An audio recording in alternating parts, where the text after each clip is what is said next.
We do have a lot of new listeners. We have quite a few long-time listeners, all right? And I like to walk a line between being as technical and in-depth as possible when it comes to the kingdom gospel, but also make it a way that the new guys can understand the concepts that we're teaching about in our sermons. So that's why some people have to come back to us and say, hey, Reed, I hear what you're saying, but I don't understand this. And that's where we're at sometimes, which is okay. There's nothing wrong with slowing down and reviewing things in broader concepts. Nothing wrong with that at all. And that's the line I try to walk, is technical and getting the new guys on board. And if you remember how you came to the knowledge, to understand the kingdom, and how you had to learn things, that's what we have to do sometimes, is review. And I've been in the knowledge of the kingdom since I was a child, old enough to understand it, so there's some things I don't have a frame of reference with as far as what we had to learn and what we had to unlearn, you see. So I'm just letting you know that there have been a lot of questions that we would consider very easy, new questions that I'm going to be answering this morning. All right, so America's Promise has always been a teaching ministry. All the way back. I've gone all the way back to its earliest sermons. I know that Pastor Sheldon Emery set up America's Promise as a teaching ministry.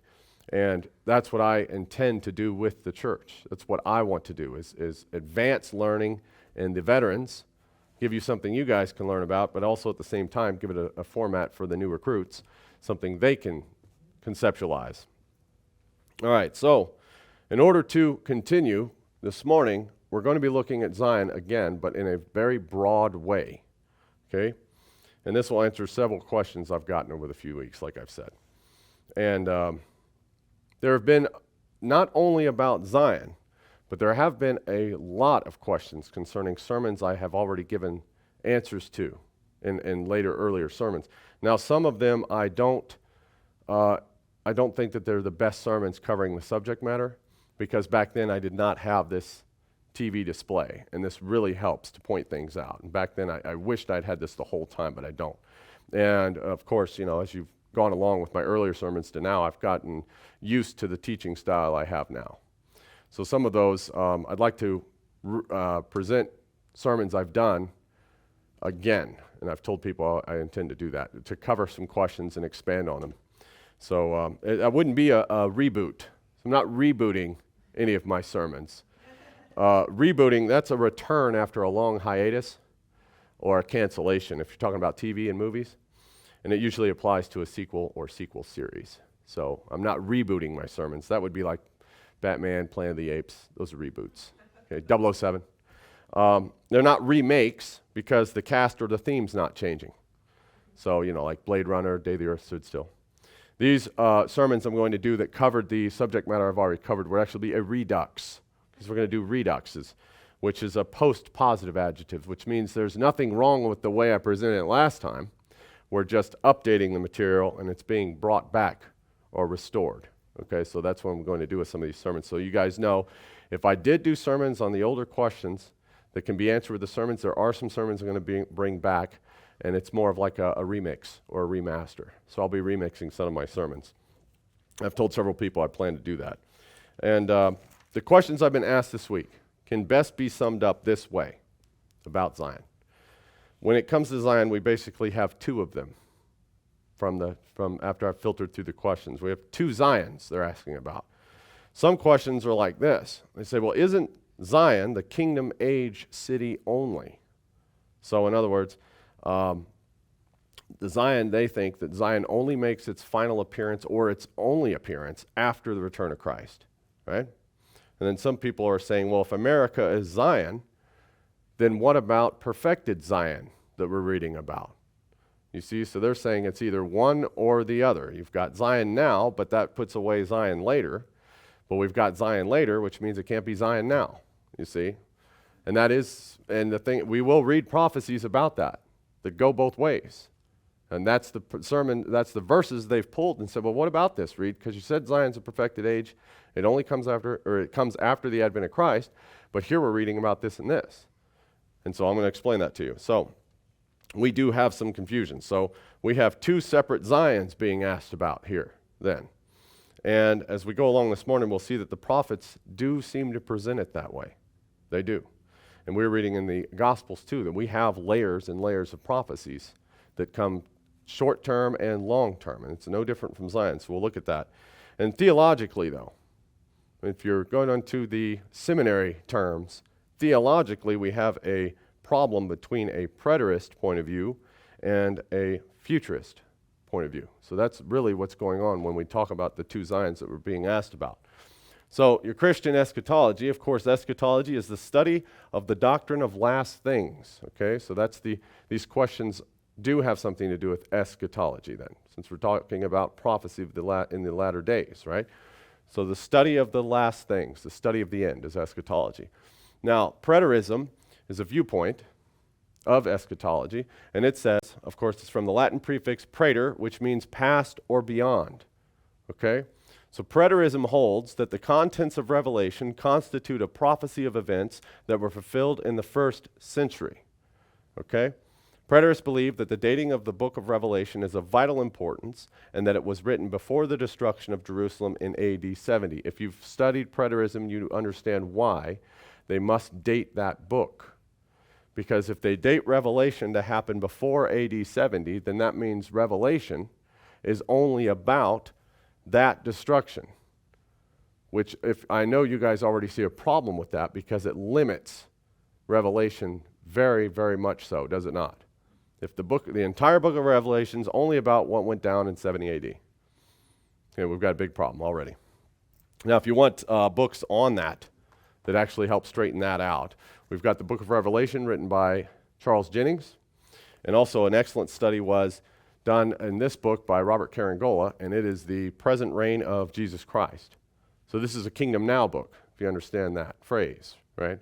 These are a viewpoint opposite of preterism because they're explaining that Revelation has more to do than just the destruction of the temple in 70 AD, okay?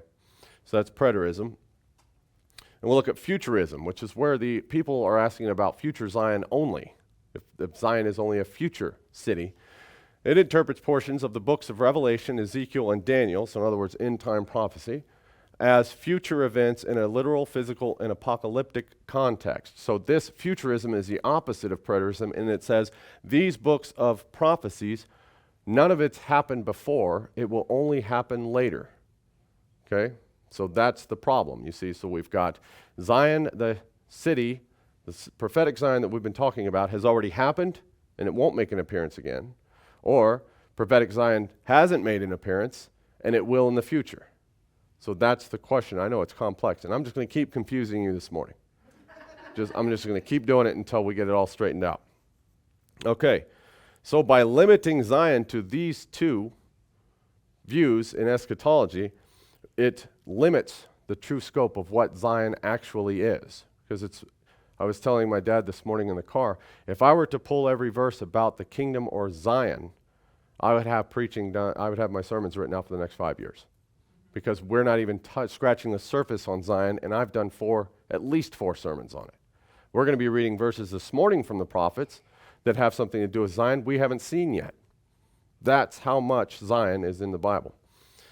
All right, so let's turn to a few scriptures and find out what's going on with those two views of eschatology in mind. We'll go to Isaiah 52, and we'll read verses 1 through 3. Awake, awake, put on thy strength, O Zion. Put on thy beautiful garments, O Jerusalem, the holy city, for henceforth there shall no more come into thee the uncircumcised and the unclean. Shake thyself from the dust, arise, and sit down, O Jerusalem. Loose thyself from the bands of thy neck, O captive daughter of Zion. For thus saith the Lord, ye have sold yourselves for naught, and ye shall be redeemed without money. Okay, now, what have we just read? Let's break this down in these three verses, what we've just read concerning Zion. We see here, number one, that Zion needs awakened, so we can infer that Zion is asleep or in a slumber, right? Number two, we see that Zion is in need of strength. So in other words, Zion must be in a weakened state, right? We must assume Zion is weak now, then, the time this prophecy was spoken. We're seeing that Zion is told to put on beautiful garments. We'll keep looking at those later this morning. Zion is called also a holy city, okay? And there would be a time, we see, when there would be unbelievers, uncircumcised, unbelievers, and the unclean within Zion, and that there will be a time where they will not come into Zion. So we must assume the Zion being spoken of in this verse has unbelievers and the unclean within it. Right? You see that? All right. And then Zion is told to do what? Rise from the dust, or which we know that means she must be in a low state. Right? A low state, which of course we could say, well, she needs strength. She needs to be awakened. She's in a low state. So she needs to rise up, right? And then, of course, what do we see? She's told to loose herself from what? This would be a captivity, bondage. Okay? So we see that Zion is told to rise up. She's in a low state. She needs to put on garments. She's a holy city, but she's in captivity, right? And she needs to be loosened from that. And lastly, she's told she will be, or Zion is told, she will be redeemed. Redeemed. So what is redemption then? This is very, very important. Redemption is the buying back of a previously owned possession, or the buying back of a near relative. Ephraim's my firstborn. By the way, we're getting ahead of ourselves. A near relative who has been sold into bondage. Sold into bondage. So this Zion, more specifically this captive daughter of Zion, must have been previously owned or in the possession of someone before. Correct? Okay, very important, because we need to understand the difference between redemption and salvation, because nowadays they're taught to mean the same thing, and they do not. They do not, okay? And redemption does not apply to some enemy race being taken out of their captor's hands. So I've heard it preached that way because of what's going on in the Middle East now, right? So they're awaiting the redemption of the Jews. They were never owned by someone before. But again, we're getting ahead of ourselves. We'll get there. So let's know the difference between redemption and salvation. So this captive daughter of Zion was once in the possession of someone or something else before, and she will be brought back into that possession, okay?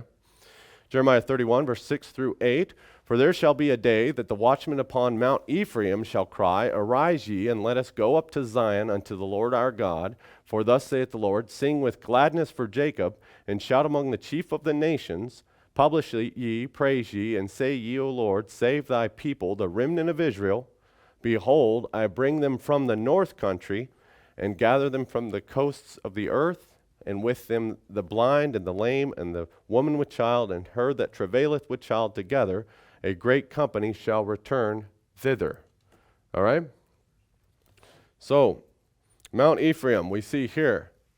Mount Ephraim, we know what that is, right? Mount Ephraim is a nickname for end-time Israel. Okay? So when we read this, you veterans out there, when you see Mount Ephraim, you know automatically this is obviously end-time prophecy, right?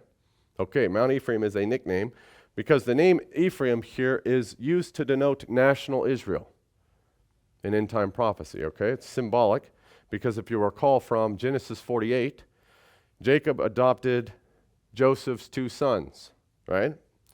And Ephraim was named, he was named what? Yes, the firstborn. And remember Jacob, what did Jacob say? Let my name be named on the lads, right? And the prophecy was given that Ephraim would be greater than his older brother Manasseh. Okay, that's why the name Ephraim, and sometimes we'll see Joseph or the land of Joseph. That's why these are used in prophecy as symbolic terms for national latter-day Israel, or Jacob Israel, because his name was upon the nation. Okay? Like I said, most of you know that already, but there are those that need to know these things, and there it is. We're going very slowly this morning. Make sure we're all on the same page. So in these verses, we'll see that this Zion would be a place where Israelites would want to go, right? That's another aspect of Zion we're looking at, and they would go. And who would be going? Well, everyone. Everyone from the blind, the lame, the pregnant women, and her that travaileth with child. Everyone will be wanting to go. All these Israelites will be wanting to go to this place, Zion. Okay? So let's look at verse 31, Jeremiah 3 now, verse 12. "Go and proclaim," this is the words to Jeremiah, Jeremiah is told to do these things. Go and proclaim these words towards the north, and say, return thou backsliding Israel, saith the Lord, and I will not cause mine anger to fall upon you, for I am merciful, saith the Lord, and I will not keep and I will not keep anger forever. Okay? All right, so words to the north. Words to the north. Now, I remind you, in end-time prophecy, cardinal directions are always taken literally. Okay, so Jeremiah, where was he standing at the time that these were told to him? Jerusalem, right. Now, also, at this time, Israel, the northern kingdom, right, northern 10-tribe Israel, had already been taken captive into Assyria. What cardinal direction is Assyria from Jerusalem? North. Okay, north. So apparently the people to whom Jeremiah was to take the message were located north of his location. And here you already see he is talking about northern 10-tribe Israel. We know that, we see that. Right, and then of course, yes, this will go out to other Israelites as well. And that would be end-time prophecy concerning them flowing together into one nation. We're getting ahead of ourselves. Okay?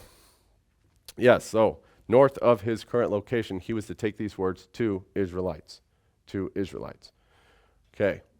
Jeremiah 3, verse 14 and 15. Turn, O backsliding children, saith the Lord, for I am married unto you, and I will take you, one of a city and two of a family, and I will bring you to Zion, and I will give you pastors according to mine heart, which shall feed you with knowledge and understanding. Okay. Another mark of Israel. These are all marks of Israel, by the way. All of them. So, here God says to Jeremiah, you go north to those people who were taken out of this land, and you tell them that at a future time they would be brought to Zion, and in this Zion, apparently, there would be ministers who would feed Jacob, Israel, with the truth of God's word. Nowadays, we call those kingdom ministers, and we call the message they have the kingdom gospel. Okay, so find kingdom ministers, and you may even find Zion. Right? Maybe. Okay, now let's look at one more end-time prophecy. Now keep in mind, when I mention end-time or latter-day prophecies, I'm referring to the time between Jesus' departure from the earth and his return to the earth, or his second advent. So that is considered the latter days, all of them. Okay, so the latter days is not a little window of time that's to happen after we're all dead and gone. Okay, and that really limits the Bible and its prophecies when people think about it that way, especially when you get into what the churches teach about the church being the bride and the 144,000 and the tribulation being off in the future somewhere. No, when the Bible says in time, latter day, it's talking about when Jesus Christ left, the time between that and when his return is to happen. Okay, so that's latter day, in time prophecy. As a matter of fact, there's a whole book in the Bible that concerns itself with just end-time prophecy. It's only 3 chapters. Joel chapter 2, verse 1. Blow ye the trumpet in Zion, and sound the alarm in my holy mountain. Let all the inhabitants of the land tremble, for the day of the Lord cometh, for it is nigh at hand. And these are the verses brought up, and you can see why. So there's to be, apparently, in this Zion, you see, a great day of trouble and fear, right? Now, this is where the confusion comes in. If Zion is the heaven of the churches, why do we have trouble in it? Why are the people that inhabit Zion terrified if it's the heaven of the churches? If this is perfected Zion, as kingdom believers, they'll say, oh yeah, that's perfected Zion. Well, we've still got a problem because perfected Zion, the holy mountain, the inhabitants thereof are terrified. So we do have a problem, don't we? You see? I'm just going to keep confusing you. Joel 2, 2 through 3. A day of darkness and gloominess, this is to happen in Zion. A day of clouds and thick darkness as the morning spread upon the mountains. A great people and a strong, there has not ever been the like, neither shall be any more after it, even to the years of many generations. A fire devoureth before them, and behind them a flame burneth. The land is as the Garden of Eden before them, and behind them a desolate wilderness, yea, and nothing shall escape them. This is said of Zion. It cannot be the heaven of the churches, because this Zion is in big trouble, right? Okay, It's not, because the inhabitants here are unable to escape the terror. You see? I'd love you to go up to a modern minister and ask them, if the Zion is the heaven of the churches, then why do we have such trouble in it now, according to this verse? Right? Or it will have trouble in it. Joel 2:17, let the priests, the ministers of the Lord, weep between the porch and the altar, and let them say, spare thy people, O Lord, and give not thine heritage to reproach, that the heathen should rule over them. Wherefore should they say among the people, where is their God? David prayed a very similar prayer, did he not? Okay, so we know that the priests, the ministers, now we already told in Jeremiah that they would be pastors according to God's heart, right? So we know they're there in Zion. And as a matter of fact, from this verse, apparently, the pastors who God gives us in the land of Zion will know who God's people are, right? That's the mark of a kingdom minister in the Bible, right then and there. And here, these kingdom ministers are praying to God because of the trouble in Zion that the heathen would not rule over God's people. Of course, heathen would be enemies. Now, it's an election year. Are our people not praying that now? God, let not the heathen rule over us so that they can say you don't exist. You're hearing it right now. You open the newspaper or when you flip on your television. Christians. Now, this is happening in Zion, according to Bible prophecy. So how is this? This cannot then be the fulfilled kingdom, can it? Or the completed kingdom, Zion. Okay. Now we're going to go to Micah 4, which is more end-time prophecy. Micah 4 is an almost exact word-for-word representation of Isaiah chapter 2. We'll be looking at Micah 4 today. Micah 4, verse 1 and 2. But in the last days it shall come to pass that the mountain of the house of the Lord shall be established at the top of the mountains, and it shall be exalted above the hills, and people shall flow unto it, and many nations shall come and let us go up to the mountain of the Lord, and to the house of the God of Jacob, and he will teach us his ways, and we will walk in his paths. For the law shall go forth of Zion, and the word of the Lord from Jerusalem. We've all heard these verses before, right? So Micah 4 is again end-time prophecy that's going to that's telling us something is to happen. God is going to establish a place where people will want to go in order to learn from Jacob the law of the Lord. Okay? So apparently people are going to come to Jacob in the end time and ask him to do Bible studies with them because they see the great things the Lord has done in the earth, right? Okay. And so here we see that a mountain, of course, mountain means nations, an end time prophecy. This mountain is not just some mountain, it's a chief nation of God's people. Okay? So we've got a chief nation made up of Jacob, Israel, containing kingdom ministers who people clamor to learn the law of the Lord from. Right? Okay. Now, let's look at verses 6 and 7 in Micah 4. In that day, in time prophecy, once again, saith the Lord, will I assemble her that halteth, and I will gather her that is driven out, and her that I have afflicted, and I will make her that halted a remnant, and her that was cast far off a strong nation, and the Lord shall reign over them in Mount Zion from henceforth even forever. Age long, end time prophecy, right? Okay, now, what people did God drive out then? The Israel people, of course. So this verse concerns plans with God's end time Israel, right? So he's talking about who? Her cast off and dispersed Israel. So Joel's addressing. Micah is addressing. Micah 4, verse 8, and thou, O tower of the flock, the stronghold of the daughter of Zion, unto thee shall it come, even the first dominion. The kingdom shall come to the daughter of Jerusalem. Now that's black and white end-time prophecy. It should be clear as day what's going on now, right? But this tower of the flock, what's going on here? This tower of the flock, immediately you should be reminded of something Jesus said in Matthew 21. We'll look at Matthew 21, verse 33. Hear another parable. There was a certain householder which planted a vineyard and hedged it round about and digged a winepress in it and built a tower and let it out to husbandmen, and went into a far country. That is a composite of all the end time prophecies we've just read.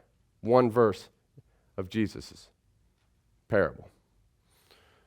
Here another parable. There was a certain householder, landowner, who owns the earth, God, who planted a vineyard. Who's God's planting? Jacob, Israel. Of course, this is the land. You only plant things in the ground, right? And hedged it round about. So in other words, he protected them from enemy invasions, just like he told us he would. And digged a winepress. So this place is going to produce fruitful people. Built a tower. Okay, so this will be a chief nation, a high mountain, right? And let it out to husbandmen who would care for that. And then he went to a far country, or he left the earth and he will return. All end time prophecy, just one. Just one. We could go through all of Jesus' words. Everything Jesus spoke had something to do with this. Every last word, whether the disciples realized it or not at the time. You see? So anyway, we're looking at this tower of the flock.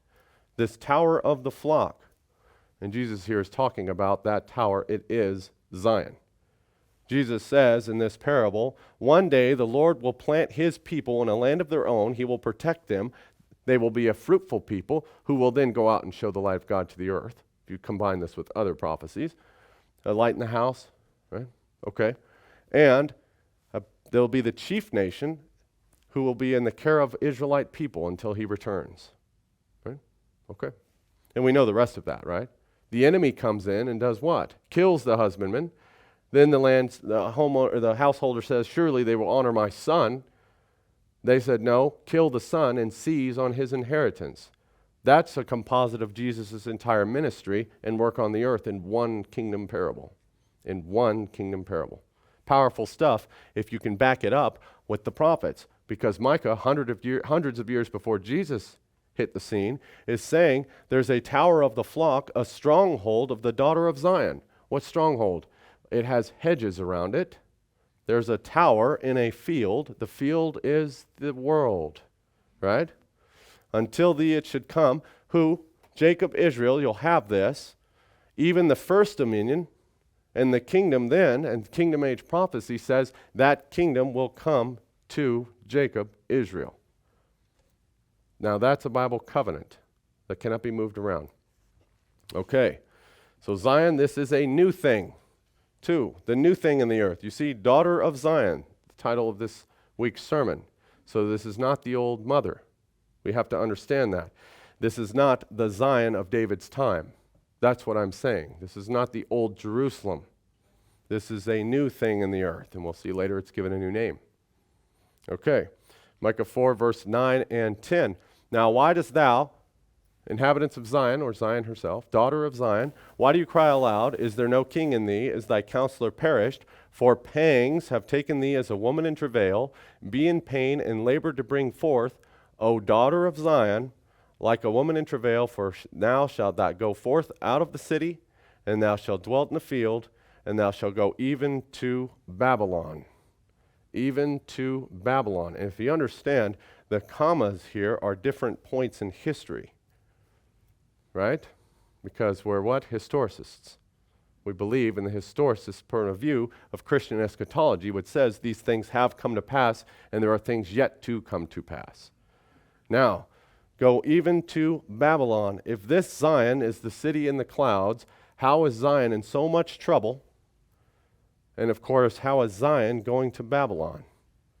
If this is the heaven. If this is heaven. Or the perfected kingdom. Babylon's to be wiped out and then the new kingdom comes, right? Then how do we have Babylon? Babylon's another prophetic entity that has dual prophecies everywhere. We'll get to Mystery Babylon one of these days. All right, and the trouble has come upon the daughter of Zion, and she's in pain and anguish. And like I said, this situation does not fit the heaven of the churches, nor does it fit a perfected Zion.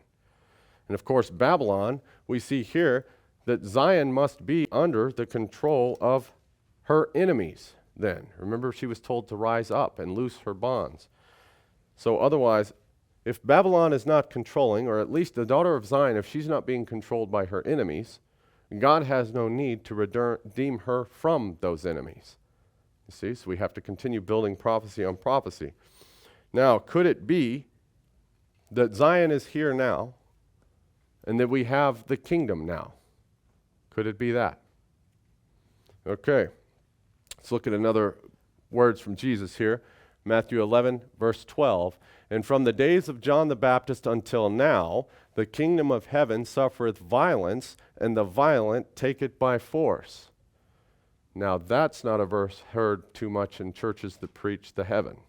Because the first thing I would ask the minister is, if it's heaven, how are people taking it by force? If it's the heaven of the churches, how does it have violence within it? Right? The kingdom of heaven. No, the kingdom cannot. This kingdom here cannot be the heavenly abode of cupcakes and rainbows in the clouds. It cannot be that place because, according to Jesus, it has violence in it, and it's trying to be taken by enemies. Right? This kingdom, this tower, this is the same one from the prophets, which is what? Jacob, Israel, in the land of Zion. That's the kingdom in this context. Okay, because it cannot be the perfected kingdom. Let's look at Isaiah 60, verse 1 through 3. Arise, shine, for thy light is come, and the glory of the Lord is risen upon thee. For behold, the darkness shall cover the earth, and gross darkness the people. But the Lord shall arise upon thee, and his glory shall be seen upon thee. And the Gentiles shall come to thy light, and kings to the brightness of thy rising.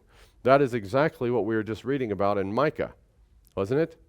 That people, and here they're called Gentiles, we know that word Gentiles means nations, that nations would come up to the chief nation of God's, Jacob, Israel, and they would be asked, inquiring us about God and his word, right? And they would be going up, these nations, to a place called Zion, okay? Isaiah 60, verse 14. The sons also of them that are afflicted, these shall come bending unto thee. So our enemies, you see, will come up to us. And they that despise thee shall bow themselves down at the soles of thy feet, and they shall call thee the city of the Lord, the Zion of the Holy One of Israel. Okay, so the place of light, while the world is engulfed in darkness, where people would come to ask about the law of the Lord, to ask about Jacob and his God, is called here the city of the Lord, the Zion, the Holy One of Israel. Right? Okay. Isaiah 61, verses 1 and 2. You guys know this one? Have you seen this one before in the New Testament? Okay, these are the verses God or Jesus read in church. Remember? And then he stops and he hands the book back to the minister. Remember that one? The Spirit of the Lord God is upon me, because the Lord has anointed me to preach good tidings unto the meek. He has sent me to bind up the brokenhearted, to proclaim liberty to the captives, and the opening of the prison to them that are bound, to proclaim the acceptable year of the Lord. And then Jesus stopped there. And the day of vengeance of our God, to comfort all that mourn. The reason Jesus stopped there is this is end-time prophecy after his ministry. He'd been getting ahead of himself. He kept reading Isaiah. Okay? You think they didn't understand what he was saying then? What if he would have quoted end-time prophecy to him? Saying he is that God, right? So anyway, what we read here, Jesus' ministry is summed up here. Of course, if you understand that Zion is in need of all of these things, the daughter of Zion, Jesus is a nationalist. He preached to his people, Israel, to preach them out of the captivity, to preach them into redemption, to preach them into the kingdom. And those that are not go along with his kingdom gospel, of course, he will return and take care of them too. Jesus' ministry. Okay? So yes, it's about that time you realize Jesus was a nationalist. Nothing wrong with that. He wants the best for his people. All right? Now, let's look at Isaiah 61, verse 3. To appoint unto them that mourn in Zion, to give them beauty for ashes, the oil of joy for mourning, the garment of praise for the spirit of heaviness. Remember, Zion was to get up and put on beautiful garments, right? For the spirit of heaviness, and that they might be called trees of righteousness, the planting of the Lord, that he might be glorified. There's that planting again, okay? Now remember, trees, God's planting that vineyard. Okay? Moving on, 61, 4 and 5. And they shall build up the old wastes, and they shall raise up the former desolations, and they shall repair the waste cities, and the desolations of many generations. And strangers shall stand and feed your flocks, and the sons of the alien shall be your plowmen and your vine dressers. That's not a bad thing. Remember, we talked about waste cities being present in Zion, which they are they not? Okay, if Zion is now, kingdom now, right? Okay, Zion has waste cities that need rebuilt. Is it possible that we have strangers and aliens in the land that are doing that work? Is it possible? Are there any other nations that have that? We're going to have ourselves, right? We do have aliens and strangers that help build up this nation. We do. We have aliens and strangers that care about America, don't they? Okay.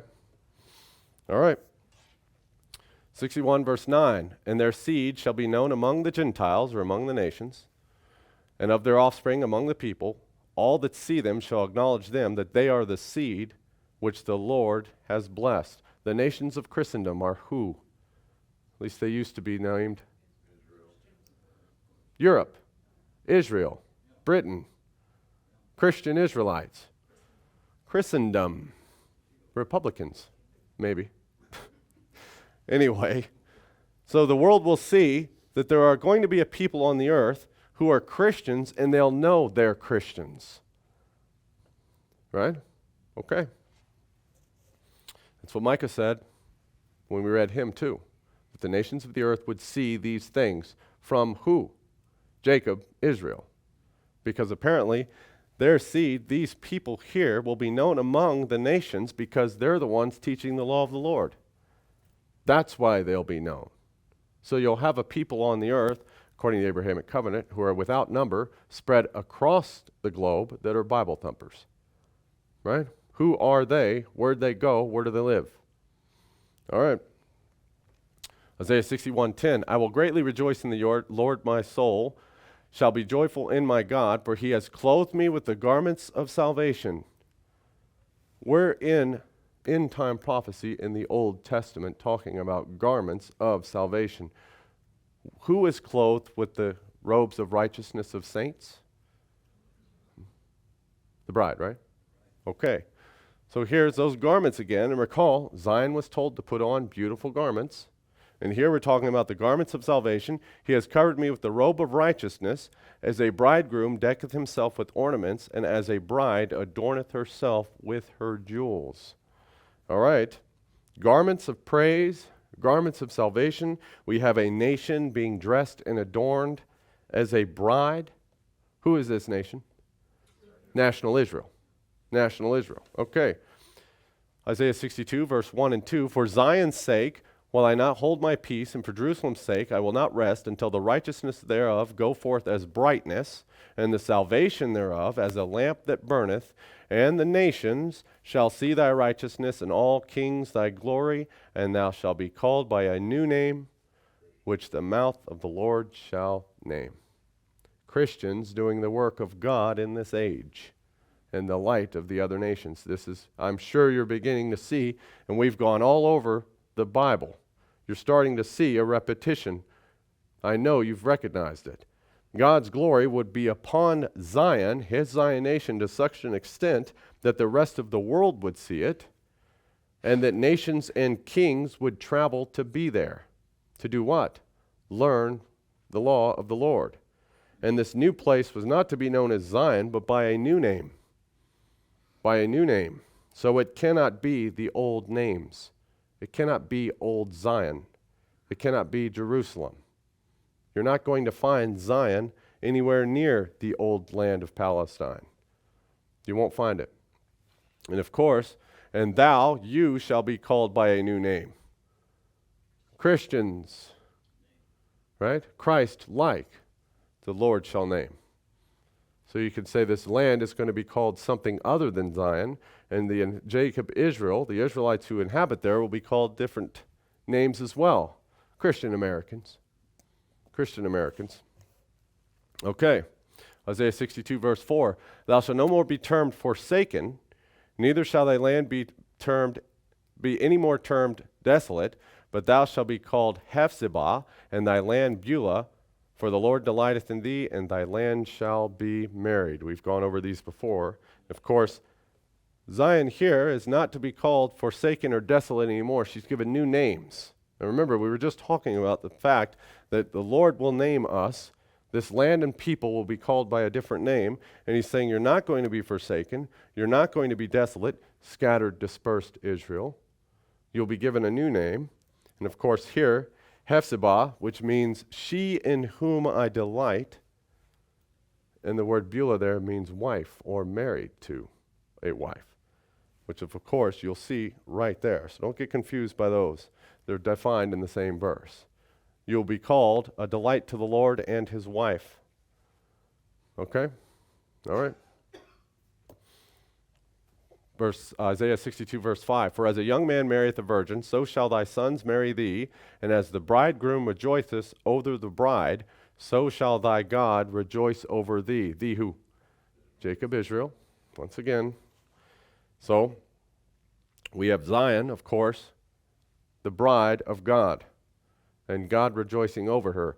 Zion cannot be then the Gentile church as it's preached, because we already know who Zion is, right? Okay. Because it gets mixed up when they start making the church the bride of Christ. Really mixed up. Really quick. All right? It would deceive those except for the very elect. Isn't that what Jesus said? That kind of preaching. All right, now, let's look at some end-time prophecy in the New Testament. Revelation, verse 21, verse 1 and 2. And I saw a new heaven and a new earth, for the first heaven and the first earth were passed away, and there was no more sea. And I, John, saw the holy city, New Jerusalem, coming down from God out of heaven, prepared as a bride adorned for her husband. We use these verses if you want to study end-time prophecy from Isaiah 60 on, which is all end-time prophecy, by the way. If you go from Isaiah 60 all the way to the end of the book, compare it to Revelation chapters 21 and 22. And they're always going to have double witnesses to your end-time prophecy because of what we just read here. We're reading about what? Zion. Zion. All right? The New Testament backs up everything we've been reading. The New Testament does that. People don't think about it that way. I once asked somebody if they read Revelation and understood it, and they said, I don't read Revelation, it scares me too much. Right? Well, you have to have Revelation because it backs up all the end-time prophecy we just studied in the Old Testament. This verse does quite a little bit, doesn't it? Now look at the next ones.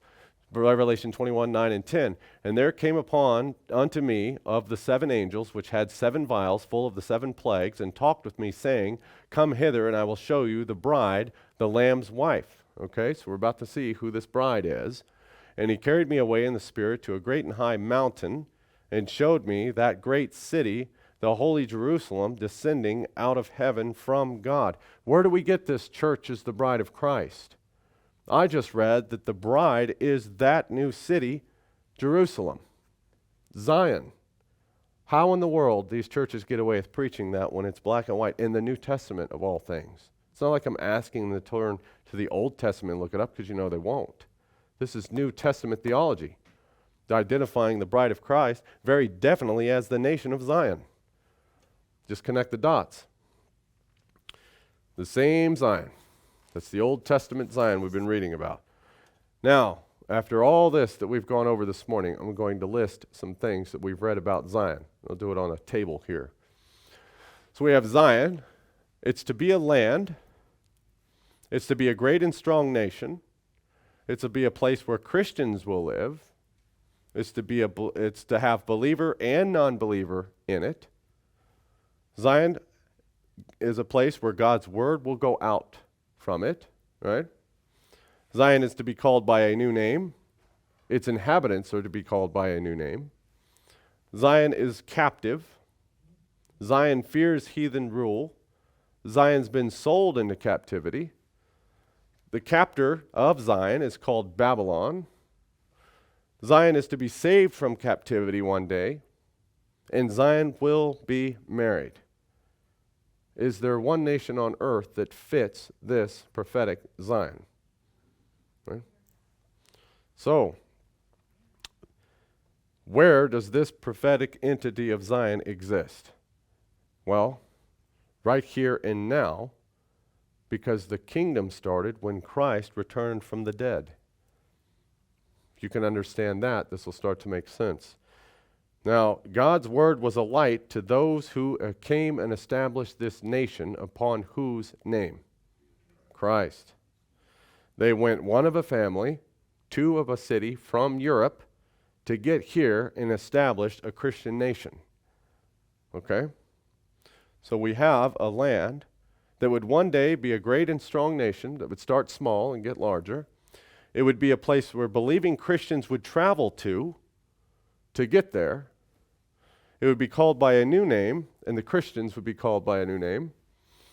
God's word would go out of it, missionaries, Bibles. It would have believer and non-believer in it at the end of the age. That's true, right? It's captive of who? That's going to confuse people. Like, well, wait a second, Reed, isn't Babylon the old Nebuchadnezzar city?